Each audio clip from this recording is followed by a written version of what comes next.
Okay, mga kasaging kaparmer, ito po yung update natin sa ating latundan. Ito, mas magandang alagaan ang latundan. No? Tingnan mo, mas healthy siya. Yun, namunga na yung isa. Experiment ko ng latundan. Mayroon akong tinanindom na 4 na puno. Ang dami ko nang na-harvest, yung mga suhi niya. Linipat ko dito. Ayun, mas maganda yung kanyang mga tubo, hindi siya sakitin, no? Diba? Green na green yung mga dahon niya. Yung mga lakatan, nagkakaroon siya ng sikatuka, pero ito hindi, oh. Ayan, green na green. Gandang tingnan.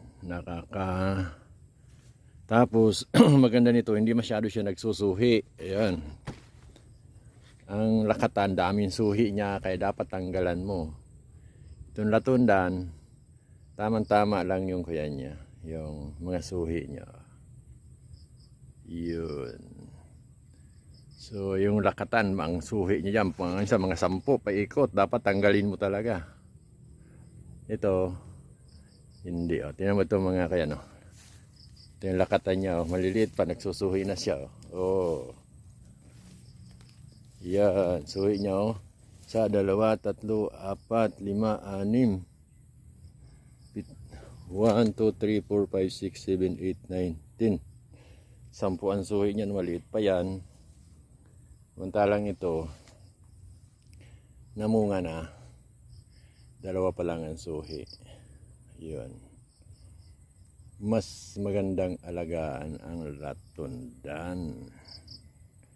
At dito, mas mabinta rin. Mas, minsan yung doon, nakakakin silang 1 buwig din. Yung iba, basta maganda yung puno niya, malalaki ang buwig. Pag maliliit, mga 10 lang. Yan ang latundan.